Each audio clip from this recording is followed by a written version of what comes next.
हाय दोस्तों, मेरा नाम संजय, मेरा यूट्यूब चैनल में आपका स्वागत है। थोड़ा सा एक भी छोटा सा रिकॉर्डिंग है, पहले सुन लीजिए।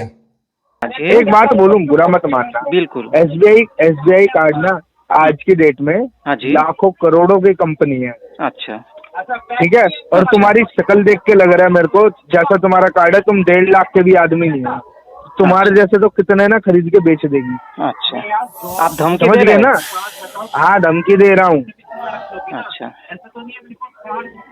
और समझ रहे हो ना? हाँ हाँ, सुन रहा हूँ, बोलिए। वो वाली कहावत सुनी है तुमने? बोलिए। एक कहावत होती है हाँ कि जी। भागने को गाड़नी और निकल जाओ बेल। तो वही वाली बात है तुम्हारी। भर तुम 6,500 नहीं पा रहे हो और बातें कर रहे हो कि मैं केस कर दूं। केस करने के लिए पैसा कहाँ से लाओगे? अच्छा। वकील ऐसे फ्री में घूम रहे हैं क्या मतलब कि आप तुम्हारा लोग केस लड़ेंगे? मतलब आप लोग बदतमीज पे बदतमीज करेंगे। सही बोला है सर। आपका लड़का होगा सर 20-25 साल का। अच्छा। क्या हो गया, बुढ़ापे में आपको साथ नहीं दे रहा क्या वो? अच्छा, और बोलिए। और क्या? अरे शर्म आनी चाहिए तुम्हें। अच्छा, और क्या? आपका नाम क्या है? क्या कर लोगे? कुछ नहीं कर पाओगे। नाम बता भी दूंगा तो अच्छा, कुछ नहीं बोलिए। कर पाओगे। रिकॉर्ड कर लो, नाम बता भी दूंगा ना, कुछ नहीं कर पाओगे। तो जब मैंने क्रेडिट कार्ड डिफॉल्ट किया था ना, एसबीआई का क्रेडिट कार्ड डिफॉल्ट किया था, तब मेरे पास ये फोन कॉल आया था। और ऐसे सैकड़ों फोन आया था, एक दो फोन नहीं, बहुत सारे फोन आया था, जिसमें गाली गलौज करना, बदतमीज करना, थ्रेट देना, ये सब किया गया था मेरे साथ। अगर आपके साथ भी ऐसा हो रहा है, अगर आपने क्रेडिट कार्ड या पर्सनल लोन डिफॉल्ट किए हैं, अगर आपके साथ भी ये सब हो रहा है, ये नोटिस पे नोटिस आ रहा है, तो ये वीडियो पूरा देखिए, आपको बहुत कुछ जानकारी मिल जाएगा। क्योंकि मैं भी एक डिफॉल्टर हूं। अगर आप भी डिफॉल्ट कर चुके हैं ऑलरेडी, अगर आपका भी 1 महीना, 2 महीना, 3 महीना, 4 महीना ऐसा कुछ हो गया और आपके साथ भी ऐसा कुछ हो रहा है, या फैमिली के नंबर पे कॉल जा रहा है, बदतमीज किया जा रहा है, होम विजिट में अगर बदतमीज किया जा रहा है, तो मैं आपको बहुत कुछ जानकारी दूंगा, जो जानकारी आपको शिकायत दर्ज करने के लिए काम में आएगा। और बहुत कुछ जानकारी ऐसे भी आपको मिलेगा, कैसे आप आरबीआई में जाके कंप्लेन दर्ज करके इन लोगों के खिलाफ कार्रवाई कर सकते हैं। तो दोस्तों देखिए, मैं हमेशा बोलता हूं, अगर आपने क्रेडिट कार्ड या पर्सनल लोन डिफॉल्ट किया है और अगर आपके पास पैसा है, तो फुल पेमेंट देके ये झंझट से बाहर आ जाइए। लेकिन अगर आपके पास पैसा नहीं है, आपका कोई मेडिकल इश्यू आ गया, आपका जॉब लॉस हो गया, आपका बिजनेस डूब गया, आपका कोई एसेट नहीं है, फंड नहीं है, और इसी कारण आप पैसा दे नहीं पा रहे, आपने ऑलरेडी डिफॉल्ट कर लिया क्रेडिट कार्ड या पर्सनल लोन जो भी है, और उसके बाद अगर आपके पास भी ऐसा बदतमीज वाला फोन आ रहा है, कंटिन्यू फोन आ रहा है, सुबह से शाम तक 100-200 बार फोन आ रहा है, तो आप क्या कर सकते हैं? देखिए दोस्तों, मेरे पास भी जब ऐसा फोन आया था, मेरे पास भी कुछ जानकारी नहीं था। जो आगे जाकर मेरे साथ क्या होगा नहीं होगा, कुछ भी जानकारी नहीं था। लेकिन मैंने एक चीज जो किया, आरबीआई का जो गाइडलाइन है उसके बारे में जानकारी लिया और उसको हमेशा फॉलो किया। तो मैंने क्या किया जानते हैं? जैसे ऐसा फोन आना शुरू हो गया, मैंने क्या किया? कॉल रिकॉर्डिंग किया। और सिर्फ कॉल रिकॉर्डिंग नहीं, जो भी बंदा फोन करता है ना, मैं पूछता हूं, जब भाई तुम्हारा नाम बोलो, तुम अगर एजेंसी से हो तो एजेंसी का नाम बोलो। वो लोग एजेंसी का नाम नॉर्मली बोलता नहीं, क्या बोलते हैं जानते? थोड़ा चालाकी करते हैं इसमें, बोलते हैं बिहाफ से बोल रहा हूं, फलाना बैंक के बिहाफ से बोल रहा हूं, फलाना एनबीएफसी कंपनी के तरफ से बोल रहा हूं। वो जो बिहाफ और तरफ लगाता है ना, उसी का मतलब है ये लोग एजेंसी का लोग है, डायरेक्ट नहीं है। अगर डायरेक्ट होता तो बोलता जो मैंने ये बैंक से बोल रहा हूं, तो तरफ से बिहाफ से ये सब घुमा फिरा के बात नहीं करता। और एजेंसी का नाम पूछेंगे तो नॉर्मली मैक्सिमम एजेंट एजेंसी का नाम भी नहीं बोलते। खैर, एजेंसी का नाम ना बोले, लेकिन बैंक एनबीएफसी कंपनी का तो नाम बोलेगा। रिकॉर्डिंग हो गया। और क्या चीज पूछेंगे जानते हैं? आपका क्रेडिट कार्ड या पर्सनल लोन हो जिसके लिए उसने फोन किया है आपको, उसका नंबर पूछिए, वो बोलेगा। नंबर बोल दिया, उसके बाद अगर आपके साथ बदतमीज कर रहा है, पूरा रिकॉर्डिंग हो रहा है, हो गया ना पूरा रिकॉर्डिंग। उस रिकॉर्डिंग के साथ पहले नोडल ऑफिसर को मेल कीजिए जहां से आपने क्रेडिट कार्ड या पर्सनल लोन लिया था। ठीक है, नॉर्मल मेल करने से कुछ नहीं होगा, नोडल ऑफिसर को मेल कीजिए। नोडल ऑफिसर का मेल आईडी कहां से मिलेगा वो भी मैं बोल देता हूं। गूगल में जाइए, फलाना बैंक या एनबीएफसी कंपनी का नाम लिखिए, उसके बाद नोडल ऑफिसर ईमेल आईडी लिख के सर्च कीजिए, मिल जाएगा। किसी को पूछने का ढूंढने का जरूरत नहीं मिलेगा, गूगल है ना, सर्च कीजिए, मिल जाएगा। नोडल ऑफिसर को प्रूफ के साथ मेल कीजिए, जानकारी दीजिए आपके साथ ये सब बदतमीज किया जा रहा है। और एक क्या चीज करेंगे जानते हैं?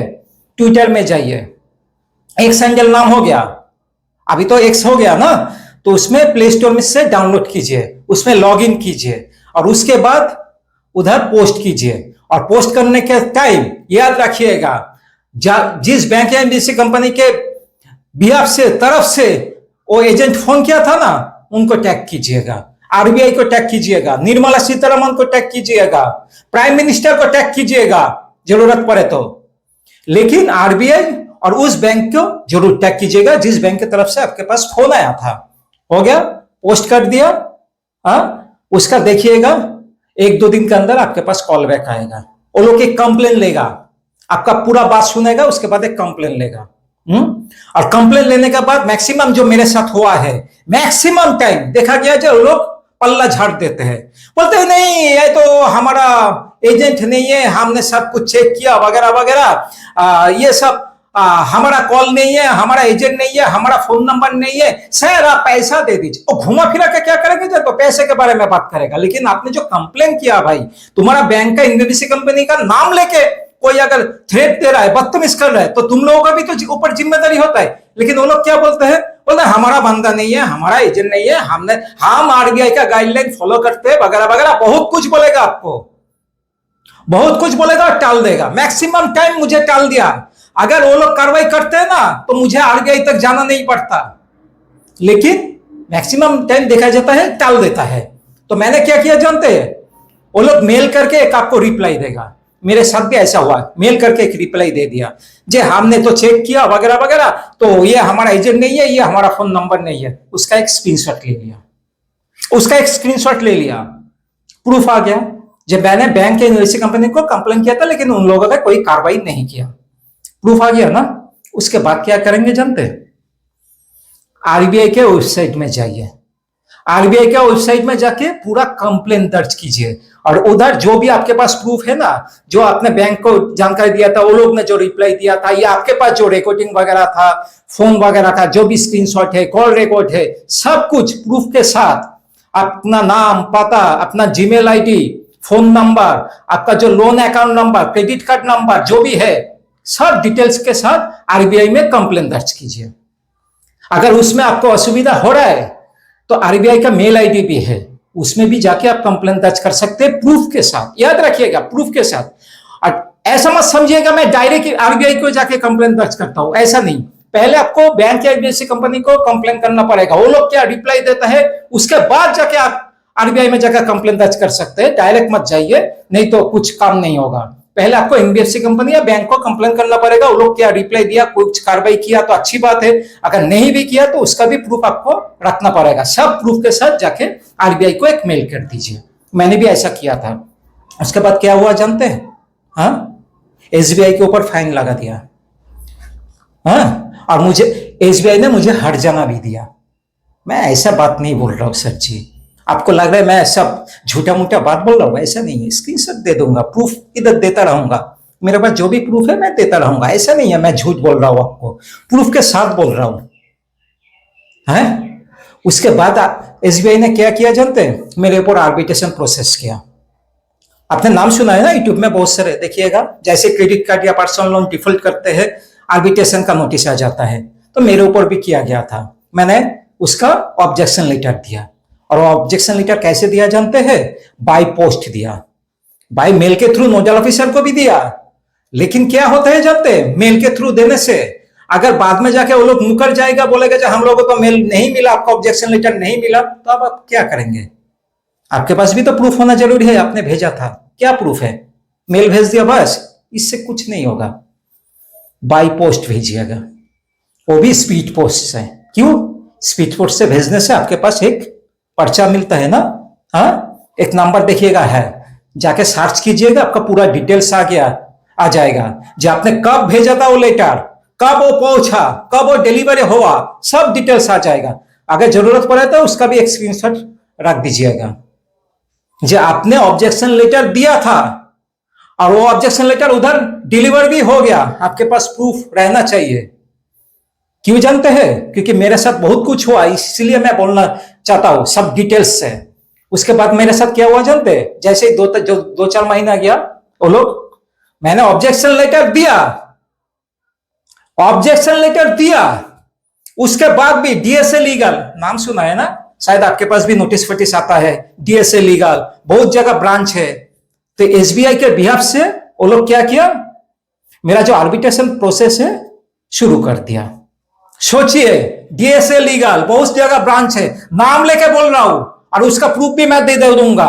क्यों बोल रहा हूं जानते हैं आज, क्यों बोल रहा हूं जानते हैं? अरे भाई, तुम लीगल डिपार्टमेंट से हो, तुम लोगों को जानकारी है। अगर कोई बंदा अगर उसमें सहमति नहीं है आर्बिट्रेशन में, उसमें ऑब्जेक्शन लेकर देते हैं, तो तुम कैसे कार्रवाई कर सकते हो? कैसे कार्रवाई कर सकते हो? अरे हम लोगों को तो बहुत कुछ जानकारी नहीं है, लेकिन तुम तो लीगल डिपार्टमेंट से हो ना, नोटिस भेजते रहते हो, मुझे भेजे हो, तो तुम लोगों को यह जानकारी नहीं है। तो ये भी तो तुम लोग गलत काम कर रहे हो ना, बैंक का नाम लेके गलत काम ही तो कर रहे हो। खैर, उसके बाद मैंने अभी तक किया नहीं, लेकिन वो भी करूंगा, क्योंकि मैंने कोटक भी ऐसा किया था, आर्बिट्रेशन का ऑब्जेक्शन दिया था, लेकिन वो लोग प्रोसेस कर दिया। मैंने ऑब्जेक्शन दिया था, फिर भी प्रोसेस कर दिया था। मैंने जाके आरबीआई में कंप्लेन दर्ज किया था प्रूफ के साथ। उसके बाद आरबीआई ने क्या किया जानते हैं? ये आर्बिट्रेशन का जो प्रोसेस है ना, स्टॉप करवा दिया था। और सिर्फ यही नहीं, आरबीआई ने मुझे फोन भी किया था, फोन करके पूरा जानकारी भी दिया, जी ये प्रोसेस हमने रुकवा दिया। तो मैंने बोला तो ये जानकारी तो मुझे बैंक वालों ने नहीं दिया, तो आरबीआई की तरफ से मुझे बोला गया जो ठीक है, आपको मेल के थ्रू प्रूफ दे देता हूं, आपका आर्बिट्रेशन प्रोसेस स्टॉप हो गया। तो मेरे पास वो मेल भी है। अगर मेरा पिछले वीडियो में देखिएगा, आरबीआई के साथ बात भी हुआ था, तो उसका रिकॉर्डिंग भी मैंने उस वीडियो में डाला हो। खैर, अभी एसबीआई के बारे में बोल रहा हूं। तो एसबीआई ने क्या किया, मेरा प्रोसेस कर दिया। अभी तक मैंने आरबीआई में कंप्लेन दर्ज नहीं किया, 1-2 दिन के अंदर आरबीआई में भी मैं कंप्लेन दर्ज करूंगा इस बात को लेकर, क्योंकि मैंने ऑब्जेक्शन दे दिया, फिर भी वो लोग प्रोसेस कर रहे है ना। तो गलत पे गलत काम कर रहे हैं, ठीक है। और जैसे ही हम लोग आरबीआई में जाते हैं, कंप्लेन दर्ज करते हैं, ये लोग क्या करते हैं, जुर्माना लगा देते हैं इन लोगों के ऊपर। फिर भी क्या है, ये लोग फिर भी कंटिन्यू करते रहते हैं। तो इसलिए बोलूंगा, देखिए इसमें घबराने का जरूरत भी नहीं है। अगर आपके खिलाफ आर्बिट्रेशन प्रोसेस हो रहा है, या आपको थ्रेट दिया जा रहा है, गाली गलौज दिया जा रहा है, कोई भी बैंक या इंडस्ट्री कंपनी जहां से आपने क्रेडिट कार्ड या पर्सनल लोन लिया था एंड डिफॉल्ट हुआ था आपने, तो डिफॉल्ट होने के बाद अगर कोई भी बंदा, देखिए कोई भी बंदा, एक बात याद रखिएगा, कोई भी बंदा आपके साथ गलत हरकतें नहीं कर सकते। अगर आपने क्रेडिट कार्ड या पर्सनल लोन डिफॉल्ट किया है, इसका मतलब यह नहीं कि कोई भी बंदा आपके साथ बदतमीज करेगा, गाली गलौज करेगा, थ्रेट करेगा, हाथापाई करेगा, ना ही फोन में, ना ही होम विजिट में आके। याद रखिएगा, किसी का हक नहीं है, और ना ही आपके लोन के बारे में आसपास में किसी को जानकारी दे सकते हैं। आपका वाइफ को भी जानकारी दे नहीं सकता है, आसपास तो बहुत दूर की बात है। अगर गलत हरकतें कोई भी एजेंट कर रहा है, तो कॉल रिकॉर्डिंग में तो मैं बोल दिया कैसे कैसे आपको कार्रवाई करना पड़ेगा। सेम कार्रवाई आप होम विजिट में भी कर सकते हैं। अगर होम विजिट में आके कोई भी अगर बंदा बदतमीज कर रहा है, उसके लिए क्या करना पड़ेगा, वीडियो रिकॉर्डिंग। हाथ में मोबाइल लेके वीडियो रिकॉर्डिंग जरूर कीजिएगा, क्योंकि आपके पास अगर प्रूफ नहीं होगा, कोई बात नहीं सुनेगा। प्रूफ के साथ आरबीआई में जाकर कंप्लेन दर्ज कीजिए, आरबीआई इसके ऊपर कार्रवाई जरूर करता है। अगर बदतमीज करता है तो कोई एजेंट आपके घर में आके, ठीक है, अगर उस प्रूफ के साथ आप जाकर नियरेस्ट साइबर क्राइम थाना में जाकर कंप्लेन दर्ज कर सकते हैं, पुलिस स्टेशन में कंप्लेन कर सकते हैं। अगर ज्यादा बदतमीज कर रहा है कोई भी एजेंट, घर में आके सीधा पकड़िए, पुलिस का हाथ उठा दीजिए प्रूफ के साथ। याद रखिए, सीधा पकड़िए और पुलिस का हाथ उठा दीजिए प्रूफ के साथ, और पुलिस इसके ऊपर कार्रवाई जरूर करते हैं। तो इसलिए बोलूंगा, घबराइए मत, प्रॉपर जानकारी लीजिए, प्रॉपर नॉलेज लीजिए, आरबीआई का गाइडलाइन फॉलो कीजिए। और एक बात याद रखिएगा, अगर पैसा है तो फुल पेमेंट दे दीजिए, फुल पेमेंट देके झंझट से बाहर आ जाइए। लेकिन अगर पैसा नहीं है तो थोड़ा थोड़ा करके पैसे का इंतजाम कीजिए। जैसे ही पैसे का इंतजाम हो जाएगा और अच्छा खासा सेटलमेंट का ऑफर मिल जाएगा, तो सेटलमेंट करके इस मैटर को क्लोज कर दीजिएगा। और मुझसे अगर बातचीत करना चाहते हैं, देखिए व्हाट्सएप नंबर है, इस नंबर पर फोन मत कीजिएगा, व्हाट्सएप मैसेज कीजिएगा। मैं शाम 6 बजे के बाद आपको कॉल बैक कर लूंगा। धन्यवाद, जय हिंद।